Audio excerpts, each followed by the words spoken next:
RS Infotainment Elred Kumar தயாரிப்பில் விஜய் சேதுபதி சூரி இணைந்து நடிக்கும் விடுதலை பார்ட் 2 டிசம்பர் 20 முதல் திரையரங்குகளில். GT Holidays, South India's #1 travel brand. You know you are special when you're with GT Holidays. தேசிய மனித உரிமை ஆணையத்திற்கு தலைவராக முன்னாள் உச்சநீதிமன்ற தலைமை நீதிபதி சந்திரசூட் நியமிக்கப்படுவார் என தகவல்கள் வெளியாகியிருந்த நிலையில் தற்போது தமிழகத்தைச் சேர்ந்த ஓய்வு பெற்ற நீதிபதியான ராமசுப்ரமணியன் நியமிக்கப்பட்டுள்ளார்.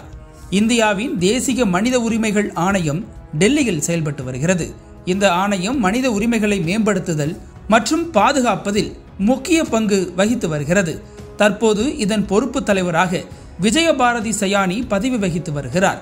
இந்த நிலையில் தேசிய மனித உரிமை ஆணைய தலைவராக ஓய்வு பெற்ற நீதிபதி ராமசுப்ரமணியன் நியமிக்கப்பட்டுள்ளார். தமிழகத்தைச் சேர்ந்த ஓய்வு பெற்ற நீதிபதியான ராமசுப்ரமணியனை தேசிய மனித உரிமை ஆணைய தலைவராக நியமித்து குடியரசுத் தலைவர் திரௌபதி முர்மு உத்தரவிட்டுள்ளார். தேசிய மனித உரிமை ஆணைய தலைவராக பதவியேற்க உள்ள ராமசுப்ரமணியன் உச்சநீதிமன்றத்திலும் சென்னை உயர்நீதிமன்றத்திலும் அதன் மதுரை கிளையிலும் நீதிபதியாக பணியாற்றியுள்ளார். இவர் பல்வேறு வழக்குகளை விசாரித்து அதிரடி தீர்ப்புகளை வழங்கியவர் என்பது குறிப்பிடத்தக்கது. இந்த பதவிக்கு தமிழர் ஒருவர் நியமிக்கப்படுவது இதுவே முதல் முறை என்றும் சொல்லப்படுகிறது. ராமசுப்ரமணியன் தமிழகத்தின் மன்னார்குடியில் பிறந்தவர். சென்னை திருவல்லிக்கேணி இந்து உயர்நிலைப் பள்ளியில் பள்ளிப்படிப்பை முடித்து விவேகானந்தா கல்லூரியில் இளம் அறிவியல் பட்டத்தை பெற்றவர். சென்னை சட்டக்கல்லூரியில் சட்டம் படித்தார்.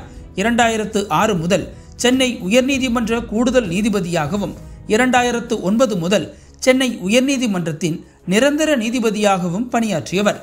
பின்னர் தெலுங்கானா மற்றும் ஆந்திரா உயர்நீதிமன்றத்துக்கு மாற்றப்பட்ட அவர் இமாச்சல மாநில உயர்நீதிமன்ற தலைமை நீதிபதியாக பதவி உயர்வு பெற்றார். 2019 உச்சநீதிமன்ற நீதிபதியாகவும் நியமிக்கப்பட்டார்.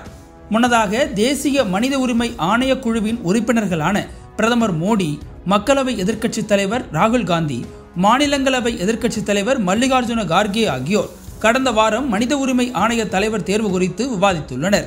அப்போது முன்னாள் உச்சநீதிமன்ற தலைமை நீதிபதி சந்திரசூட் தேர்ந்தெடுக்கப்பட வாய்ப்பு இருப்பதாகவும் காங்கிரஸ் அதை எதிர்த்ததாகவும் கூறப்பட்டது. இதன் தொடர்பாக கருத்து தெரிவித்த சந்திரசூட், இந்த தகவல் உண்மையில்லை, நான் தற்போது ஓய்வு வாழ்க்கையை சிறப்பாக அனுபவித்து வருகிறேன் என தெரிவித்திருந்தார். இந்த நிலையில் தேசிய மனித உரிமைகள் ஆணையத்தின் தலைவராக ஓய்வு பெற்ற நீதிபதி வி ராமசுப்ரமணியன் நியமனம் செய்யப்பட்டுள்ளார். ஆழ்ந்த வாசிப்பு கொண்ட இவர் தனது தீர்ப்புகளில் திருமூலரின் திருமந்திரம், கம்பராமாயண பாடல்கள், வள்ளலாரின் பாடல்கள் போன்றவற்றை மேற்கோள் காட்டியிருந்தார். கடந்த 2016 ஆண்டு பாஜக மோடி அரசின் பண மதிப்பிழப்பு குறித்த வழக்கை 5 நீதிபதிகள் கொண்ட அரசியல் சாசன அமர்வு விசாரித்தது. அவர்களில் நீதிபதி நாகரத்னாவை தவிர்த்து மற்ற 4 நீதிபதிகளும் அரசாங்கத்தின் முடிவிற்கு ஆதரவாக தீர்ப்பளித்தனர். அதில் ஒருவர்தான் ராமசுப்ரமணியன். அதேபோல கடந்த 2023 ஆண்டு RSS பேரணிக்கு உயர்நீதிமன்றம் அனுமதி கொடுத்ததை எதிர்த்து தமிழக அரசு சார்பில் உச்சநீதிமன்றத்தில் வழக்கு தொடரப்பட்டது.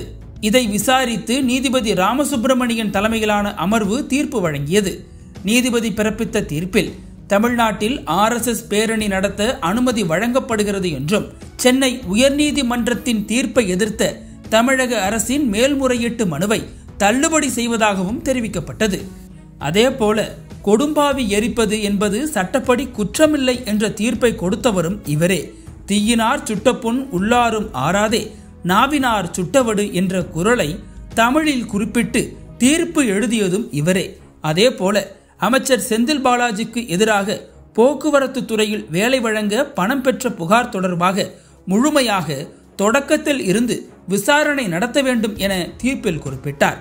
தேவையெனில் சிறப்பு விசாரணை குழு அமைத்து விசாரிக்கலாம் எனவும் தீர்ப்பளித்தவர் திரு Ramasubramanian.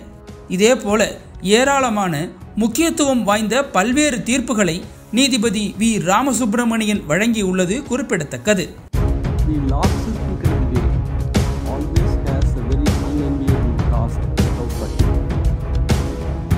By the time he gets a chance to speak, the audience is half dead.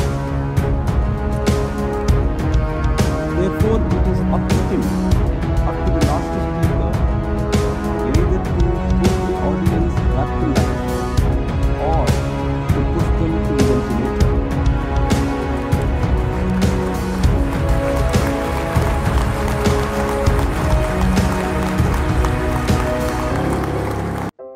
Nakkheeran டிவிக்கு சப்ஸ்கிரைப் செய்யுங்கள். உங்கள் ஆதரவே எங்கள் பலம். ஆசிரியர்களுக்கு நண்பனாகவும் மாணவர்களுக்கு ஆசானாகவும் திகழும் தேர்வு வழிகாட்டி. ஒவ்வொரு பாடத்திற்கும் அனுபவமிக்க ஆசிரியர்களின் துல்லியமான தெளிவான விடைகள். CNC இருக்கு, தேர்வு பயம் எதற்கு? இது தீரன் பப்ளிஷிங் ஹவுஸ் விற்பனை வெளியீடு.